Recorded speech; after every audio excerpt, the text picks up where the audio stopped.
Knuckles, please tell me you have a... Last one. Let's make it count. After Sonic 3's explosive finale, fans are losing it with theories. So let's talk about what Sonic 4 needs to deliver. And here's where it gets wild. Time travel. Silver the Hedgehog. Yeah, the psychic telekinetic speedster from Sonic 06. His debut was messy, but the concept? Gold. A hero from the future who bends gravity and time to stop a disaster before it happens. Tell me that wouldn't look insane on screen. Imagine the story opens with a crack in the timeline, portals flickering, chaos everywhere, and Silver bursts through, warning Sonic and Shadow about something catastrophic. Suddenly, Sonic 4 isn't just another sequel. It's a sci-fi action ride with real emotional stakes. Silver's calm but serious vibe could perfectly balance Sonic's cocky energy and Shadow's brooding intensity. You'd have 3 different ideologies, hope, anger, and speed, clashing in one movie. Done right, it'd feel like X-Men, Days of Future Past, but with chili dogs and chaos emeralds. You want to see crossover energy? Because honestly, fans are ready. Just when you think Sonic's world can't get any crazier. Remember those teleportation rings? Yeah, they can send him literally anywhere. So why are we still stuck on Earth? Sonic's universe is massive, filled with glowing jungles, floating cities, and alien races we've barely seen outside the games. Imagine a planet where gravity constantly shifts, or one ruled by crystalline creatures powered by chaos energy. The visuals alone would melt IMAX screens. Sonic 4 could finally go cosmic. Think about it, the team hopping through rings, discovering ancient ruins tied to the Chaos Emeralds, meeting new allies and enemies. It's the perfect excuse to bring in more anthropomorphic legends like Blaze the Cat, or even the Babylon Rogues. Expanding beyond Earth also means higher stakes. It's not just saving one city, it's saving entire worlds. Wouldn't that be the ultimate Sonic adventure you've been waiting for since you were a kid? But wait, this part blew my mind. Shadow's entrance in Sonic 3 wasn't just good, it was iconic. The kind of reveal that freezes an audience mid-popcorn bite, and then the voice hits. Keanu Reeves. That wasn't casting, that was prophecy. The man's voice carries everything Shadow embodies: mystery, control, and buried pain. You hear him speak once, and you feel the Chaos Emerald energy humming beneath every word. But it can't stop there. Shadow isn't just another rival, he's a living contradiction, a weapon built for destruction, searching for purpose. His existence is tragedy disguised as power. Created in a lab, shaped by grief, and cursed by memory,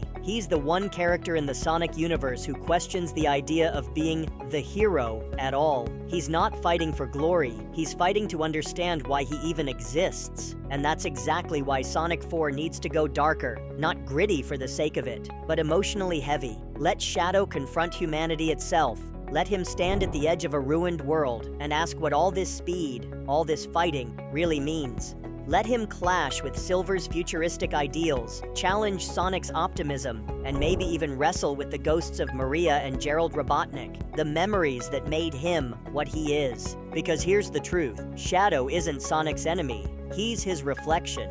Every ounce of Sonic's light has its equal in Shadow's darkness. Where Sonic runs toward freedom, Shadow runs from fate. Where Sonic acts on instinct, Shadow acts on vengeance. Their conflict isn't about good versus evil, it's about purpose versus pain. And when those two finally meet again, it shouldn't just be another fight, it should mean something. Sparks flying through the rain, the camera circling as they lock eyes. Speed versus Shadow, hope versus despair. The kind of sequence that leaves silence in the theater when it ends. And just when you think it can't get more nostalgic, boom, Stardust Speedway. Every Sonic fan knows that name like gospel. The neon skyline, the electric haze, the endless loops that twist physics itself.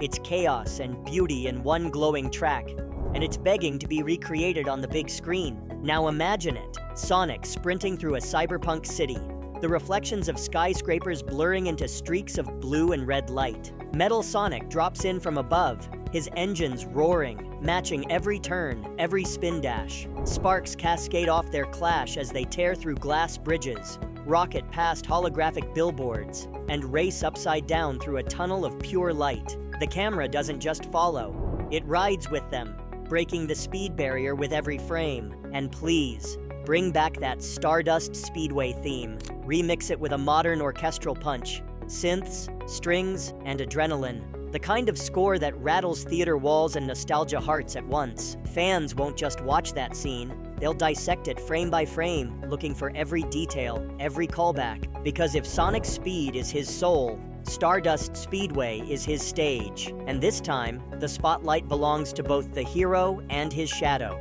Two legends, one track, infinite legacy. But just when things start to shine, here comes the darkness. Mephiles the Dark, the most sinister villain Sonic's ever faced, and one who's long overdue for redemption. In Sonic 06, Mephiles was chaos incarnate, a shape-shifting demon born from Shadow's shadow. Literally, he's manipulative, calm, and terrifyingly patient, the kind of villain who doesn't just fight you, he gets inside your head. Now imagine his dynamic with Shadow on screen, two reflections of the same power. One searching for redemption, the other craving destruction. It's poetic. Mephiles could push Shadow to question who he really is and what he was created for. Done right, he'd bring a psychological edge we've never seen in the Sonic films before. Less explosions, more tension, less shouting, more silence. A villain who smiles when everyone else runs. Sonic 4 doesn't just need a bad guy, it needs a monster who believes he's right. And then there's Chaos, the creature that breaks your heart before it destroys everything. He's not just another big monster. His pain was visible. Once the peaceful guardian of the Master Emerald, Chaos only turned violent when humans hurt his friends, the cow. That betrayal transformed him into the god of destruction. It's one of the most tragic arcs in the Sonic universe, and in movie form, it could be pure cinematic gold. Imagine Sonic trying to stop Chaos, not out of hate, but empathy. You'd feel the weight behind every blow, a hero fighting someone who never wanted to be evil. The Sonic 3 post-credits already teased Chow. That's no coincidence. Sonic 4 could slowly build Chaos's story, setting him up as the emotional core for future films. Because when tragedy meets power, it's not just action anymore, it's storytelling at its finest. Just when you think Metal Sonic's done for, think again. This part could flip the whole movie upside down. Metal Sonic isn't just a copycat, he's evolution in motion. In the games, he upgrades himself into Neo Metal Sonic, capable of absorbing data from his enemies. Sonic, Shadow, even Chaos. Every move, every battle makes him stronger, smarter, deadlier.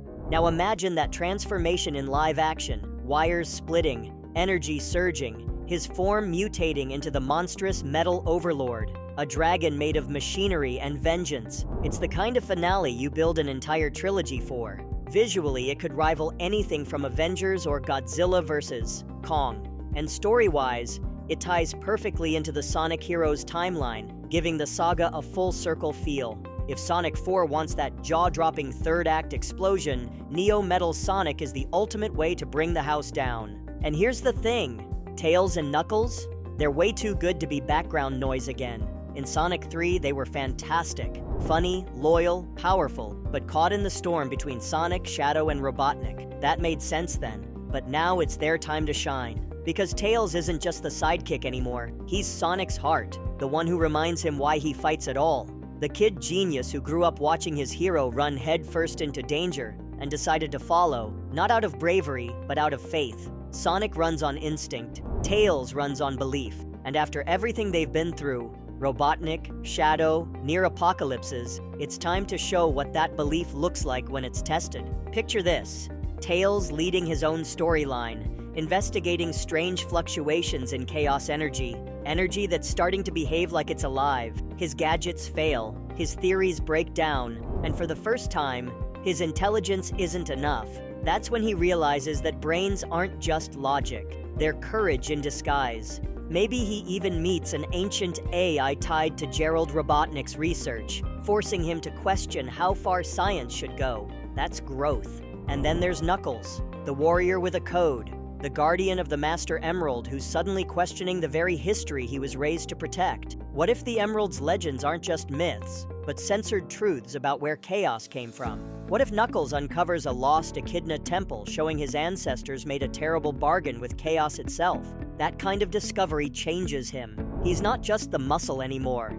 He's the bridge between ancient power and modern responsibility. Imagine a subplot where Knuckles must decide whether to destroy the emerald to save the world or protect it, and risk repeating history. Those two arcs, Tails unraveling the science, Knuckles uncovering the mythology, would intertwine beautifully with Sonic's main story. Tails learns that knowledge without empathy leads to ruin. Knuckles learns that strength without understanding leads to loss. Their lessons become Sonic's too, pushing him to find balance between speed and wisdom. That's how you turn a trio into a team, not Sonic and friends, but equals. 3 heroes on different roads leading to one destiny. It gives the movie emotional rhythm. While Sonic's racing through chaos, we cut to Tails decoding the why, and Knuckles unearthing the how.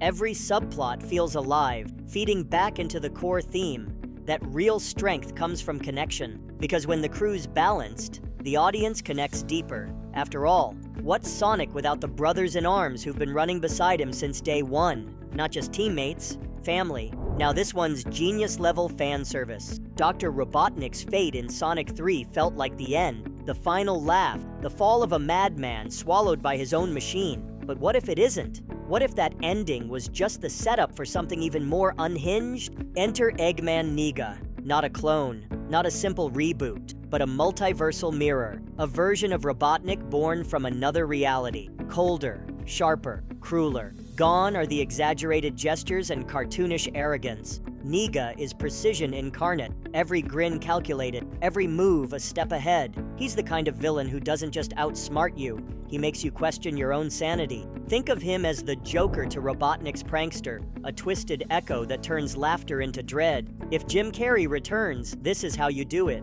No recycled gags, no goofy slapstick, just pure intelligent chaos. It's Jim Unleashed, the full dramatic range of a man who can turn charm into menace with a single glance. And narratively, it fits perfectly. The Sonic universe is already inching toward multiverse territory. Chaos energy, time rifts, dimensional gates. It's all there. The stage is set for an alternate Eggman to step through, bringing with him a reality that went wrong. Maybe he's the version of Robotnik who actually won. A universe where Sonic failed, where the world was rebuilt under Nega's mechanical rule. Just picture that first reveal. Sonic and Tails exploring what they think is their world, only to find a city of steel, sky blackened by smog, and Eggman's symbol carved into every skyscraper. And in the shadows, Nega walks, elegant, calm, terrifyingly in control. Jim Carrey could go wild here, reinventing himself yet again. Imagine him delivering lines with eerie restraint, smiling less, scheming more. He's no longer the bumbling genius. He's the architect of a broken multiverse, driven by one purpose, to erase imperfection, starting with Sonic himself. And maybe that's the real twist. Robotnik didn't die. He was pulled through into this alternate dimension, forced to confront his darker counterpart. 2 Eggmen, one chaos, one control, both played by Carrey. It's the ultimate meta performance, a duel of personalities that only he could pull off. Because let's face it, nobody else could embody that level of mania and intelligence at once. Carrey's expressive chaos meeting his own calculated darkness? That's cinematic gold. It's the best way to keep Jim Carrey in the Sonic universe while raising the stakes in one bold move. Eggman Nega isn't just a comeback. He's the evolution of evil. The villain's rebirth, the mirror that finally stares back. And this time, when the mustache curls and the grin fades, the world won't be laughing. At the end of the day, this is what it's all about. Fun, heart, and high-speed chaos. That's what made the Sonic films work in the first place. That balance of ridiculous action and real emotion. The explosions, the jokes, the speed. They're the sugar rush. But underneath all that noise, there's a pulse. A story about friendship, purpose, and what it means to keep running forward, even when the world tells you to stop. But Sonic 4 can turn that fun into something bigger. A story that grows up with its audience, the way every great franchise does. Imagine it. A film that keeps the laughs, keeps the heart, but layers in meaning. Silver's hope, Shadow's inner war, Mephiles' darkness, Chaos's tragedy, and Metal Sonic's evolution. Every tone of the franchise, from lighthearted to soul-crushing, converging into one perfectly balanced story. That's the beauty of it. The chaos is still there, but it means something now. Every spin dash, every emerald glow, every broken ring carries emotional weight. Sonic's not just running fast anymore. He's running for something, for his friends, for redemption, for the future he believes in. The laughter still hits. Those fun, goofy moments between Sonic, Tails, and Knuckles that remind us why we love these characters. But when the stakes rise, you feel it. The tension, the heartbreak, the sacrifice. Because Sonic 4 isn't just another victory lap. It's the movie where the blue blur finally understands what being a hero costs. And maybe that's where the film finds its emotional heartbeat. When Sonic realizes that speed alone can't fix everything, that sometimes slowing down to feel, to listen, to care, that's what makes him more than a hero. That's what makes him human. Imagine a third act moment where all the Chaos Emeralds light up around him, not because of power, but because of connection. Every ally, every rival, every person he's ever inspired fueling that glow. That's not just spectacle, that's storytelling. Because when you mix humor with heroism and add a dash of heartbreak, that's when Sonic stops being just a blur of blue energy and becomes a legend. It's that feeling we got from the first film's ending, multiplied by 10. The sense that this character, this universe, has grown with us. Sonic the Hedgehog 4 has everything it needs to go down as legendary. Bigger worlds, sharper villains, deeper emotions, teamwork that feels earned, not scripted. If the trilogy showed us who Sonic is, this is the chapter that shows us why he matters. So what do you think? Are we ready for the fastest story ever told? One that hits your heart just as hard as it hits the gas? Because when Sonic blazes down that track one last time, leaving trails of gold light in his wake, we won't just be watching him run, we'll be running with him. Hit like, subscribe, and let's race into the next chapter, together.